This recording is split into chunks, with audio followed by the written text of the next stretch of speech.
సిల్వర్‌లో ముందే ఒక 1,00,000 ఊహించి రూపాయలు పెట్టేసి కేజీ కొన్నవాళ్ళు చాలా మందున్నారండి. అవును. ఒక 1,00,000 పెట్టేసి కేజీ కొనేసుకున్న వాళ్ళు చాలా మందున్నారు.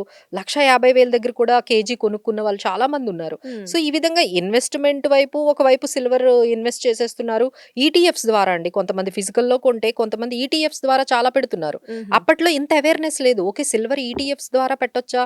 సిల్వర్‌లో డిజిటల్‌గా కూడా సిల్వర్‌లో ఇన్వెస్ట్ చేయొచ్చా? హ్మ్. అనేది అప్పుడు అంతగా తెలీదండి. తెలీదు. ఇప్పుడు బాగా ఇప్పుడంతా కూడా అందరికీ తెలిసిపోయింది.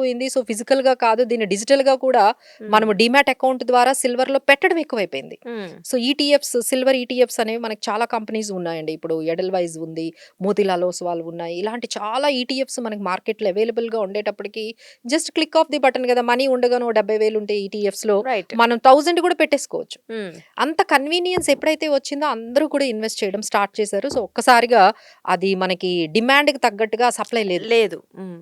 ఒక టైంలో అయితే ఇన్వెస్ట్‌మెంట్ గూడా ఆపేయమని చెప్పారు. అంటే హ్మ్. ఎంత మనకి సప్లై తక్కువుంది, డిమాండ్ ఎంత ఎక్కువుందో మనం అర్థం చేసుకోవచ్చు. సో, ఈ డిమాండ్, సప్లై ఇష్యూస్ వల్ల కూడా సిల్వర్ ఎక్కువ పెరిగేస్తుంది.